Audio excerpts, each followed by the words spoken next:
Good afternoon, viewer. You are welcome to Business and Finance here on Echo Television International. I am Rachel Tanzi. Thank you for joining me. So in today's episode, we are going to look at a lot of CBN's monetary and fiscal policies, how they are beginning to shape the economic system of the country, and what has been working so far by the central bank, and what the central bank are looking to review, cancel, put a halt, and stop to, because it has negatively affected the economy and business transactions for manufacturers. Also, we'll be looking at what the World Bank is saying concerning our remittances, and also the report from the debt management offices on how our debt servicing might eventually end up gulping all of our revenue if nothing is being done about it. So we're going to start with the Central Bank of Nigeria halting price verification system, and the portal is down, and they're saying so far so good, there's no going back on it, because it has had mixed acceptance and criticism coming from manufacturers in the country and also importers, and how it have affected the economy and also the revenue generation and then the productivity of these different sectors.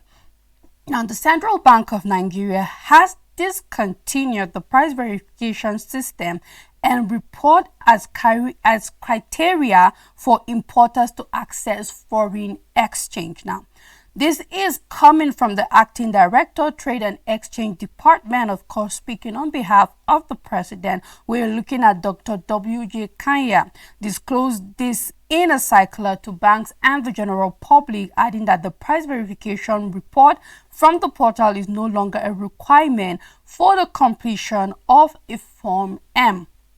The circular, which is titled Discontinuation of the Central Bank of Nigeria Price Verification Portal, stated, "We refer to the circular dated August 17, 2027, reference TED FEM PUB FPC 001-008, entitled Go Live of the Central Bank of Nigeria Price Verification System Portal on the deployment of the price verification system."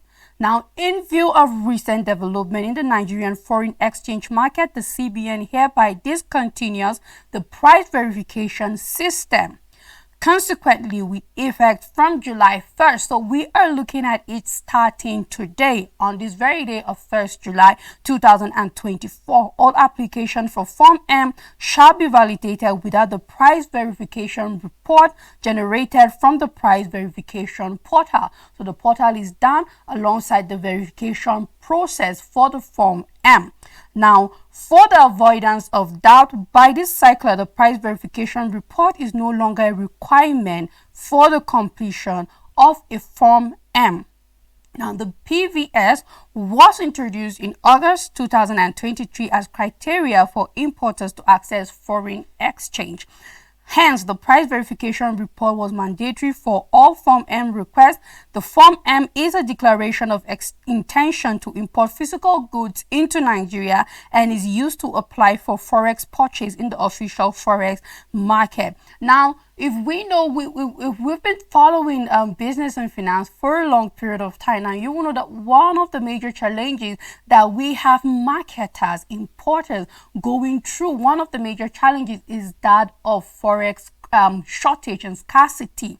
Apart from the crisis going on, one of the major threats to the productivity of businesses, we're looking at manufacturers on the shore, we're looking at importers, and even a lot of multinationals that have folded and have left the shores of this country have had the major challenge of foreign exchange scarcity and non availability of exchange. Now, these are some of the procedures that they had to go through, meaning there is a Form M which gives you access to exchange your currency to be able to import certain goods, be it raw materials, finished materials, depending on your business, into the country. Now, this is for all importers, regardless of your goods. And now we are seeing that there's no need for that price verification anymore. The system will no longer be put in place, neither will the portal be functional. So now there's just going to be a direct transaction rather than having a price verification. Price verification, of course, of the goods that you are bringing into the country. Now, we have seen that we have the Manufacturing Association of Nigeria, which is MAN, and the National Council of Managing Directors, licensed customs agent, that we are looking at the NCMDLA, saying that this was not going to be the best. It came with a lot of criticism from MAN, and it came with a lot of criticism from the NCMDLCA, saying that this is going to affect importers and then the private sector. And I believe that over the years, that is starting since 2023, 17 August precisely, the central bank have seen that yes, it has had a negative effect on importers and also manufacturers within the country. And then the CBN have assured that they are having a review and they are taking out every policy, be it fiscal or monetary, that has been affecting marketers in the country, that have been affecting manufacturers and importers in the country, because they need to give a playing ground for manufacturers on the shore. Now that we have multinationals leaving the country, we need to create an environment for our own businesses, local manufacturers, importers within the country, to be able to have a playing ground that is free and fair, with certain things that the CBN can let go of, so that there won't be the challenge of foreign exchange or the challenge of foreign currencies being available, and therefore not having our own manufacturers or importers folding up their businesses without multinationals. We need our own home-based businesses to thrive. Now, also, we are seeing that the Central Bank of Nigeria is seeing a massive rise in FX inflows for the first quarter of 2024. We are looking at $24 billion. Now, the foreign exchange inflow to the economy stood at $24 billion during the first quarter of this year. This is a report from the president himself, Yemi Cardoso. Speaking in an interview, he said the monetary policy tools employed by the Apex Bank have been showing positive impact on the FX market. According to him, the FX inflow of first quarter 2024 represent about 50% above the inflows recorded in previous quarters up to 2021. This increase has been attributed to major reforms to liberalize the foreign exchange market, exchange transparency, reduce arbitrage opportunities, promote stability, and improve liquidity in the market. According to the data obtained from the FMDQ, total inflows into the Nigerian autonomous foreign exchange market increased by 41.7% to $3.75 billion, as against $2.64 billion in February, the highest level since March 2019, which was $6.07 billion at that time. Inflows from foreign source spiked by 39.6%. We're looking at $1.54 billion, the highest in over 4 years. The data revealed that local sources accounted for 59% of total transaction, while foreign sources contributed 41% of gross transaction. Now, this clearly shows us that local transactions will always be the major source of our foreign exchange inflows into the country. No wonder we are seeing that the CBN is putting a halt, a pause, or a complete cancellation on the price verification system, as we can see that transactions that are happening within the country are largely the reason why we are having this much foreign influx, looking at $24 billion, and 59% of that 24 billion came from the transactions that happened within the country, and 41% is accounted for the transactions that happened outside the country. So if the CBN is able to give an atmosphere for businesses to thrive within the country, it means that we will continue to see an increase in the FX inflow of the country. And the second quarter is in review, and that report will be out shortly. But for the first quarter of 2024, the forex inflow have been great, and the CBN is looking forward to a great year when it comes to foreign exchange inflows for the country. Now, the World Bank is saying the remittances to Nigeria has dropped to 2.9%. Now, this is $19.5 billion as of 2023. This is a 2023 report precisely. The report release stated that remittances to Nigeria accounted for around 35% of total remittance inflows to sub-Saharan Africa last year. According to the report, remittances flow to sub-Saharan Africa reached 54 billion in 2023, a slight decrease of minus 0.3% from the previous year, that is 2022.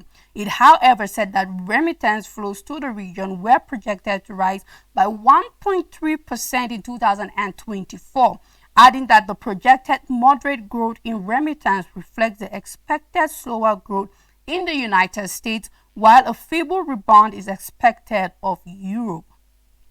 The report noted that the economic growth rate in Canada, Europe, and the United States, where large shares of remittance senders lie, will decrease from 1.6% in 2023 to 1.5% in 2024. Specifically, the report said remittance flows to sub-Saharan Africa were nearly 1.5 times the size of FDI flows in 2023 and relatively more stable. Now, the largest recipients of remittance in the region during the 2023 measured in US dollar terms include Nigeria, Ghana, Kenya, and Zimbabwe. Remittances have become the most important foreign exchange earner in several countries. For example, for Kenya, remittances are larger than the country's key exports, including tourism, tea, coffee, and horticulture. 19 countries are more dependent on receipts as a proportion of GDP, including the Gambia, Lesotho, Comoros, Liberia, and Cape Verde, with remittance contributing more than a fifth of GDP in the first three countries. Now, here and there, we've heard the Central Bank of Nigerian Governor Cardoso talk about the remittances, the inflows, and how it has gone high in certain months in the last quarter of 2023. Now, this is a general report for the whole year 2023. Now, it is estimated that it will increase by the first quarter of 2024. That report is yet out. Now, it further said the regional growth in remittances in 2023 was largely driven by strong remittance growth in Uganda. We're looking at 15% to $1.4 billion. Rwanda, 9.3% to $0.5 billion. Kenya, 2.6% to $4.2 billion. And Tanzania, 4% to $0.7 billion. Remittances to Nigeria accounting for around 35% of total remittance inflow to the region decreased by 2.9% to 19.5 billion percent. So we're looking at, as a country also, the remittances, we're looking at the international remittances is also contributing largely to our GDP, just as it is to these other countries like the Kenyan, the Gambian, the Lesotho, and other sub-Saharan African countries.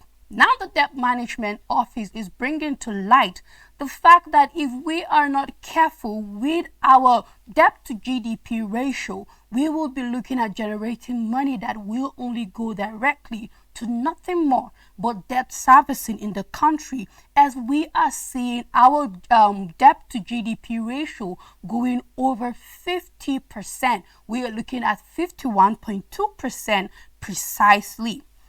Now, see the recent report concerning how our debt profile is now at 121, looking at an increase of over domestic debt at 65.6 trillion naira and foreign debt portfolio at $42.1 billion.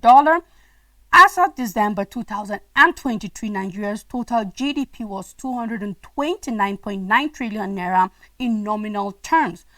Though it grew by only 2.74% in real terms, this suggests that the country's debt to GDP ratio is now above 50% for the first time. In the first quarter of 2024, Nigeria recorded a nominal GDP of 58.5 trillion naira, up from 51.2 trillion naira in the corresponding period in 2023. However, in the second and third quarters of 2023, The nominal GDP figures were 52.1 trillion naira and 60.6 trillion naira respectively. The fourth quarter GDP rose to 65.9 trillion naira, making the trailing 4 quarters GDP total 237.5 trillion naira. Now, based on the 2023 GDP figures of 229.9 trillion naira, Nigeria's debt to GDP ratio is 52.9%, making the first time the country has reached such a high debt to GDP figure. Using the trailing 4 quarter GDP figures of 237.5 trillion naira, the country's debt to GDP ratio also stands at 51.2%. Now, this is where we became careless, because at some point we had a very low debt to GDP ratio. Now, it might have looked for us that this means that we had a resilient economy, and it means that we could expand our borrowing because we were never above 50%. It has always been low as compared to other African countries. But now we are looking that now that our ratio is as high as 51.2%, it means we don't have the room to keep increasing how much we can borrow. We have to stay within a limit, or we are sure going to have a percentage that is way above 51%, where we can see certain African countries like Egypt having over 70%. We are looking at Ghana, for example, having 84.9%. We are having South Africa having as high as 72%. Now, it will be safe for us to keep it not more than 50%, as it means we could borrow more. But then it means that our debt servicing has not been adequate as it's supposed to be, and we are getting to this margin and this position where now we have to watch our borrowing, or else we are going to be looking at a ratio that is very high. Now, with Nigeria's debt to GDP ratio surpassing 50% and continuing to rise, the country has limited room to further expand its borrowing capacity while grappling with current economic challenges. So yes, I believe President Bola Ahmed Tinubu should know that we cannot go on a borrowing spree. If the former President Muhammadu Buhari went on a borrowing spree, the current administration don't have the luxury of going on a borrowing spree, because it means our revenue, what we will be earning, might eventually and only go towards debt servicing.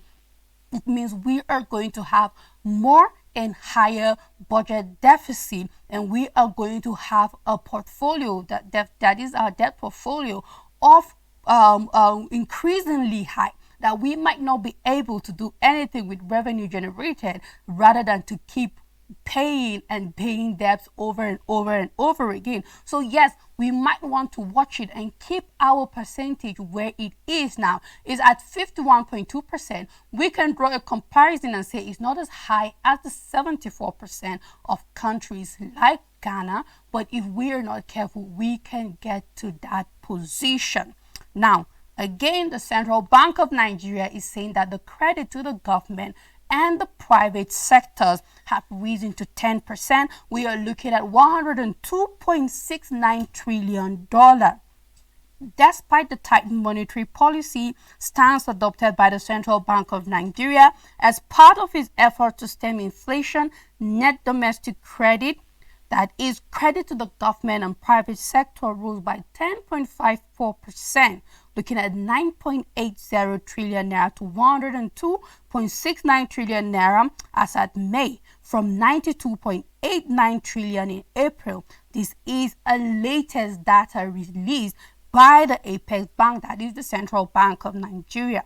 According to the money and credit statistic posted by the Central Bank of Nigeria, while net credit to the government jumped by 42.06% month on month to 28.38 trillion naira in May, credit to the private sector increased by 1.91%. That is, we're looking at 1.40 trillion naira to 74.31 trillion naira in May, compared to the previous month of April, which stood at 72.92 trillion naira.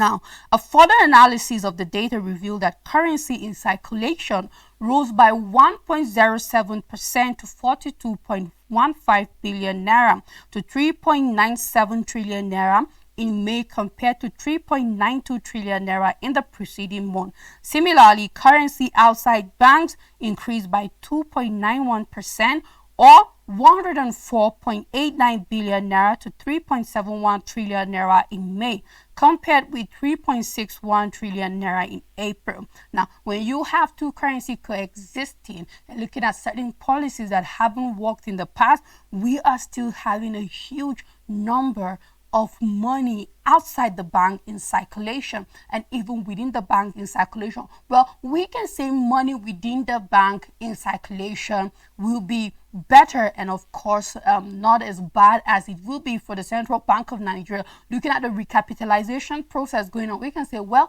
the Central Bank of Nigeria can have a little control over that. But when we are looking at money circulating outside the bank, which has been one of the major concerns of the Central Bank of Nigeria under the past administration of Governor Emefiele, you can see that policy haven't helped in bringing back currencies that have been circulating outside the bank into the bank and then back to the Central Bank of Nigeria in a bid to make sure that we have a currency that is waxing strong as against the dollar.